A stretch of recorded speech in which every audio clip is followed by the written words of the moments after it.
নজর রাখবো পরবর্তী সংবাদে। বৈশাখের একেবারে তীব্র দাবদাহ গরম এবং এই ক্ষেত্রে এই গরমে ওষ্ঠাগত প্রাণ যেখানে রাজ্যবাসীর, সেই জায়গায় দাঁড়িয়ে এবার দুদিনের ফাইনাল ম্যাচের ঘোষণা, যাকে কেন্দ্র করে রীতিমতো রাজ্য জুড়ে সমালোচনার ঝড়। অনূর্ধ্ব-15 রাজ্যভিত্তিক ক্রিকেটের ফাইনাল ম্যাচ নিয়ে ইতিমধ্যেই শুরু হয়েছে তুমুল বিতর্ক। তবে বিশালগড় বনাম সদরবি দলের দুই দিনের ফাইনাল ম্যাচ নিয়ে প্রশ্ন তো অবশ্যই রয়েছে।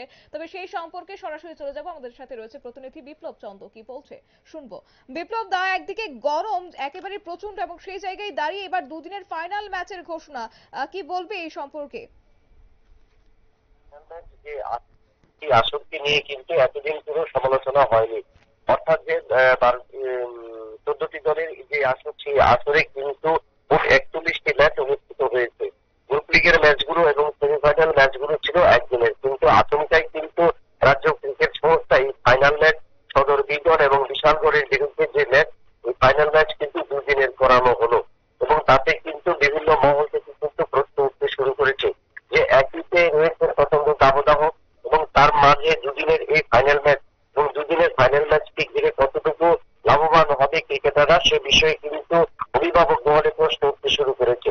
যদিও অন্যদিকে রাজ্য ক্রিকেট সংস্থার তরফ থেকে বলা হয়েছে যে আগামীতে অনূর্ধ্ব-17 ক্রিকেট টুর্নামেন্ট হবে জাতীয় আসর, এবং অনূর্ধ্ব-17 জাতীয় ক্রিকেট টুর্নামেন্টের লক্ষ্যে যেন ক্রিকেটারদের বাছাই করা হয়, এবং সেই ক্ষেত্রে কিন্তু বাছাই করবার জন্য এই দুদিনের আসর বা দুদিনের ফাইনাল ম্যাচ অনুষ্ঠিত হয়েছে।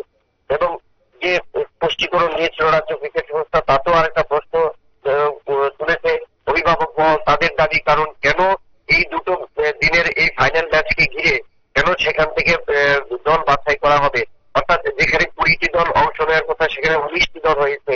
19টি দল থেকে সেরা দুটো দল ফাইনালে উঠেছে, সদর এবং বিশালগড়। তাহলে কি দল গঠনের ক্ষেত্রে শুধুমাত্র সদর এ এবং বিশালগড় থেকে কি রাজ্য দল গঠন করা হবে বা অনূর্ধ্ব-17 ক্রিকেট দল গঠন করা হবে, এই প্রশ্ন কিন্তু দাঁড়া বাঁধতে শুরু করেছে। যদিও সেক্ষেত্রে রাজ্য ক্রিকেট সংস্থা বলেছে না, সেক্ষেত্রে তারা অন্যান্য ম্যাচগুলো, যে গ্রুপ লিগের 41টি ম্যাচ অনুষ্ঠিত হয়েছে, সেই 41টি ম্যাচ থেকে তারা বাছাই প্রক্রিয়া প্রাথমিক পর্যায়ে সেরে নিয়েছে, এবং দ্বিতীয় পর্যায়ে বা দ্বিতীয় পর্বে বা অন্তিম পর্বের জন্য তারা কিন্তু এই ফাইনাল ম্যাচের থেকে তারা বাছাই করবে। এবং সেক্ষেত্রে যেহেতু দুটো দল রয়েছে এবং বিগত দিনে দেখা গেছে সদর এ এবং সদর বি এবং বিশালগড়, বেশিরভাগ ক্ষেত্রে এই সমস্ত ক্রিকেটাররা মূলত এই 3টি দলের ক্রিকেটাররাই সবচেয়ে বেশি রাজ্য দলের সিংহভাগ দখল করে থাকে। তো সেক্ষেত্রে নির্বাচকরা এই সিদ্ধান্ত নিয়েছে। তথাপি তোমাকে জানিয়ে রাখি যে এই যে ম্যাচ, এই ফাইনাল ম্যাচের আজ ছিল প্রথম দিন। প্রথম দিনের শেষে আজ কিন্তু মাত্র 87 ওভার খেলা হয়েছে, যেখানে 90 ওভার খেলা হওয়ার কথা, কারণ সেখানে প্রথমে ব্যাট করেছে সদর বি দল এবং তারা নির্ধারিত ওভার নয়, তারা 67.4 ওভারে নিজেদের প্রথম ইনিংস শেষ করেছে 137 রানে। এবং জবাবে বিশালগড় প্রথম দিনের শেষে তারা 20 ওভারে 3 উইকেট হারিয়ে 30 রান সংগ্রহ করেছে।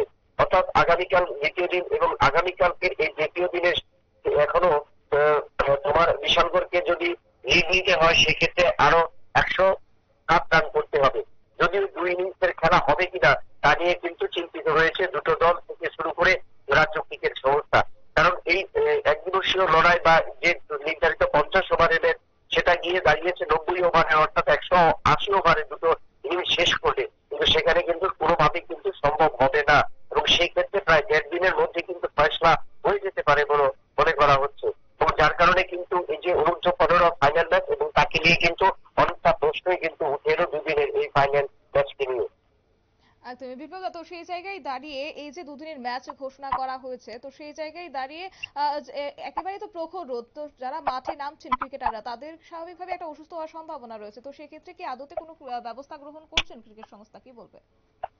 না, সেখানে দেখো, সেখানে ড্রিঙ্কিং এর ব্যবস্থাটা একটু বাড়ানো হয়েছে, এবং মাঝখানে যে বিরতি, সেই বিরতিটাও একটু মানে বাড়িয়ে দেওয়া হয়েছে।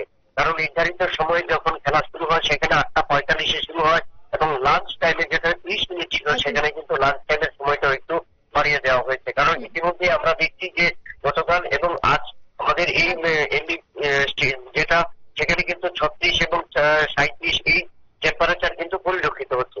যে সেই ক্ষেত্রে কিন্তু ক্রিকেটারদের একটা অংশ নিবে, তার জন্য কিন্তু ওয়াটার ব্রেকটা একটু ঘন ঘন দেওয়া হচ্ছে। একদমই স্বাভাবিক বিপ্লব দা, অসংখ্য ধন্যবাদ তোমাকে। বিস্তারিত তুলে ধরলো আমাদের প্রতিনিধি বিপ্লব চন্দ্র সরাসরি, এবং সেই জায়গায় দাঁড়িয়ে বলা যায় প্রখর রোদে এবার দুদিনের ফাইনাল ম্যাচ ঘোষণা। তবে এই মুহূর্তেই অনূর্ধ্ব-15 রাজ্যভিত্তিক ক্রিকেটের ফাইনাল ম্যাচকে ঘোষণা করে স্বাভাবিকভাবে রীতিমতো এক প্রকার বিতর্ক শুরু হয়েছে। নিয়ে নিচ্ছি ছোট্ট একটি বিজ্ঞাপন বিরতির, সঙ্গে থাকুন।